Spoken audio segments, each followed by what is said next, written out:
दोस्तों, मैं हूँ आरजे खुशी और आप सुन रहे हो कहानी अर्पिता और संजय की।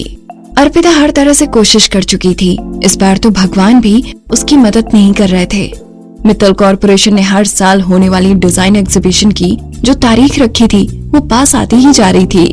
डिजाइन डिपार्टमेंट पहले ही मीडिया में ये बात कर चुका था कि इस बार एग्जीबिशन का काम मिस्टर जॉनसन की टीम के साथ मिलकर किया जा रहा है। अब अगर जरा सी भी चूक होती तो उसका सारा दोष अर्पिता के ऊपर आ जाता और इसके लिए गीतांजलि को कुछ भी नहीं करना पड़ता। गीतांजलि उस दिन का इंतजार कर रही थी जब अर्पिता की हार होनी निश्चित थी।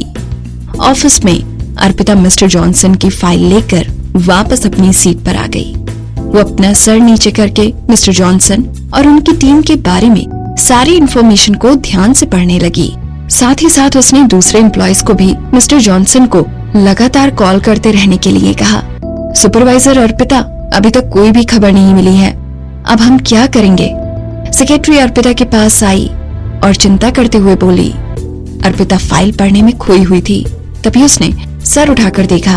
उसकी आंखें धुंधलाने लगी थी क्योंकि वो काफी देर से लगातार पढ़ रही थी। उसने अपने माथे को थोड़ा दबाया और बोला, सबको कहिए कि परेशान ना हो और लगातार कांटेक्ट करने की कोशिश करते रहें। अगर हम कल तक मिस्टर जॉनसन से बात नहीं कर पाए तो मैं खुद इटली जाऊंगी। सेक्रेटरी ने देखा कि अर्पिता की तबीयत कुछ ठीक नहीं लग रही थी, इसीलिए उसने पूछा, सुपरवाइजर अर्पिता, क्या आप ठीक हैं? अर्पिता ने यह सुनकर अपना सर हिला दिया। वो उसके सामने भी लगातार पढ़ती रही। जब तक उसे कुछ पता नहीं चलता वो कोशिश करती रहेगी। हालांकि उसके हाथ अब भी कोई खबर नहीं लगी थी। ऐसा लगता था कि उसे इटली जाना ही पड़ेगा। टेबल पर रखा हुआ अचानक से अर्पिता का फोन बज उठा। अर्पिता ने बिना एक भी सेकंड गवाए बिजली की रफ्तार से फोन उठाकर कॉल का जवाब दिया। फोन उठाते ही दूसरी तरफ वाले इंसान से वो पूछने लगी, क्या वो मिस्टर जॉनसन के ऑफिस से बोल रहे हैं? तभी उसे संजय की गहरी आवाज सुनाई दी। उसने कहा, आज जल्दी काम खत्म करके मेरा पार्किंग पर इंतजार करना। क्या कोई जरूरी काम है? अर्पिता ने हैरान होकर पूछा। आज अनन्या का किंडरगार्टन में पहला दिन था, संजय ने जवाब दिया। इतना कहकर वो दोबारा बोला, अनन्या ऐसा चाहती थी। इससे पहले कि अर्पिता कुछ कह पाती उसने फोन काट दिया। उसने टाइम देखा और फिर अपना सामान इकट्ठा कर सभी कलीग्स को गुड बाय करती हुई चली गई। जब वो पार्किंग में पहुंची तो उसने देखा कि संजय पहले ही कार के दरवाजे के पास खड़ा था। उसने एक लंबा कोट पहना हुआ था। उसके काले बाल हवा से धीरे धीरे हिल रहे थे। तभी उसने अर्पिता की तरफ देखा। उसकी नजर में इतना खिंचाव था कि वो किसी की भी जान खींच सकती थी। अर्पिता तेजी से उसकी तरफ गई और बोली, जैसे ही मुझे आपका फोन आया मैं तुरंत अपना सामान पैक करके नीचे आ गई। वो देर से नहीं आई थी बल्कि वो जल्दी आ गया था। संजय ने उसकी तरफ देखा और फिर आगे बढ़कर कार का दरवाजा खोल दिया ताकि अर्पिता कार के अंदर जाकर बैठ सके। अर्पिता को अच्छे से बैठाकर ही वो दूसरी तरफ से कार में अंदर आया।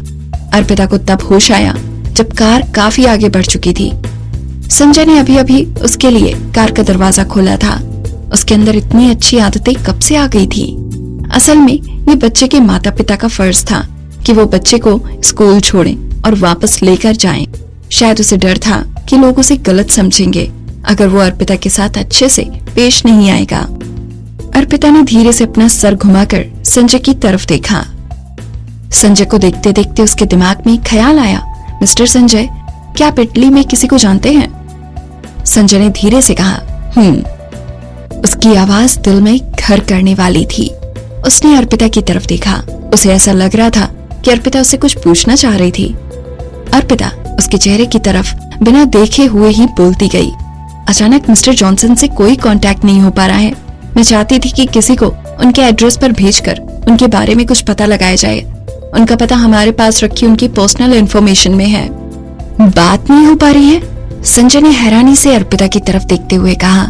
उसे सुनकर अर्पिता ठीक से बैठ गई और आज जो भी हुआ वो उसे बताने लगी। आप ही मिस्टर जॉनसन से मिल चुके हैं। वो बहुत ही अच्छे इंसान हैं।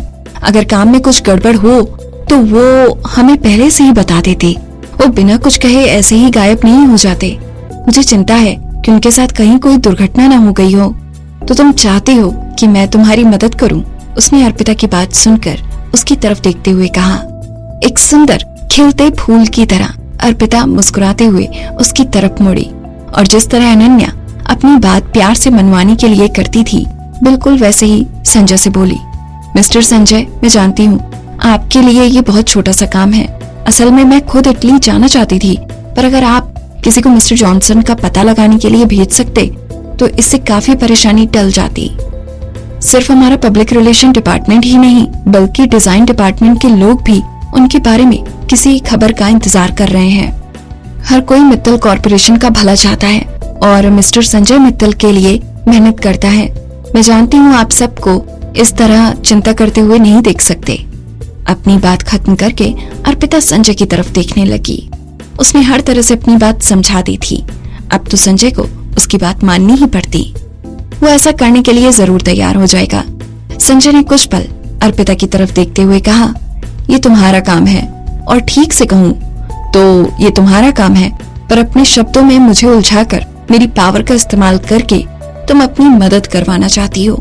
थोड़ी देर पहले जो अच्छा संजय मित्तल था वो कहाँ गया? वो बिल्कुल पत्थर दिल इंसान था जिसके अंदर कोई भावनाएं ही नहीं थी। अर्पिता ने गुस्से में अपनी मुट्ठी कस कर बंद कर ली और संजय की तरफ देखते हुए बोली, तो फिर मेरी मदद करने के लिए आप मुझसे क्या चाहते हैं? अर्पिता के इस तरह सीधे सवाल पूछने पर संजय के मुंह से कोई शब्द ही नहीं निकल सका। वो उसकी आंखों में देखता ही रह गया।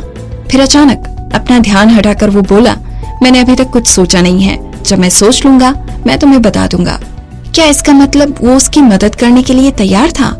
अगर उसने अर्पिता के सामने कोई ऐसी शर्त रखी जिसे वो पूरा न कर पाए तो क्या होगा? ऐसे मामलों में साफ तौर पर सीधी बात ही सही रहती है। अर्पिता कुछ कहना चाहती थी, पर उससे पहले ही संजय ने अपना फोन निकाला और कुछ लोगों को कॉल करके मिस्टर जॉनसन के बारे में पता लगाने के लिए कहा। अर्पिता के शब्द उसके गले में ही रह गए। असल में अभी साफ बात करना इतना भी जरूरी नहीं था। वैसे भी संजय का उस पर एहसान था। हो सकता था कि वो उसके बारे में भूल भी जाए या अर्पिता को हमेशा उसका एहसानमंद रहना पड़े। पर जो भी हो, ये तो अर्पिता को सोचना था कि वो कब और कैसे उसका एहसान उतारेगी। अर्पिता अपने मन में जोड़ घटा करती जा रही थी और उसके चेहरे पर एक लोमड़ी की मुस्कान थी।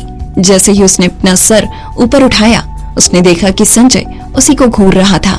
ऐसा लगता था जैसे वो उसके दिमाग में चल रही हर बात को पढ़ सकता था। इस बात से घबराकर वो सीधी होकर बैठ गई और बोली, मिस्टर संजय, आप कुछ ठीक नहीं लग रहे हैं। क्या आप थके हुए हैं? मैं आपको आराम करने देती हूँ। अब मैं और नहीं बोलूंगी। संजय ने अपनी आंखें मलते हुए कहा, हाँ मैं थोड़ा थका हुआ हूँ, तो मुझे मसाज दे सकती हो? अर्पिता सोच रही थी, क्या मेरी मदद करने के लिए संजय मित्तल की यही शर्त है? संजय मुस्कुराता हुआ बोला, अगर तुम अपनी बात से पीछे हटी तो मैं पहले उसका ब्याज तुमसे वसूलूंगा। अर्पिता अपने होंठ लटकाकर संजय के माथे पर मसाज करने लगी। अगले ही पल वो बिना कुछ सोचे उसकी गोद में सर रखकर लेट गया और उसने अपनी आंखें बंद कर ली। वो बहुत धीमी आवाज में बोल रहा था, हाँ इस तरह मसाज करो, ऐसे ज्यादा अच्छा लग रहा है। अर्पिता फिर अपने मन में सोचती हुई बोली, ऐसे इन्हें तो बहुत अच्छा लग रहा है, पर मेरा पूरा फायदा उठाया जा रहा है। इतना ही नहीं, उसके दिमाग में उसके लिए इतने बुरे ख्याल आने लगे। उसे लग रहा था कि जिस तरह संजय उसकी गोद में लेटा था, वो जरूर कोई अपराध कर बैठेगी। दोस्तों, मैं हूँ आरजे खुशी और आप सुन रहे हो कहानी अर्पिता और संजय की। इस कहानी में आगे क्या हुआ जानने के लिए सुनते रहिए कहानी के आने वाले एपिसोड।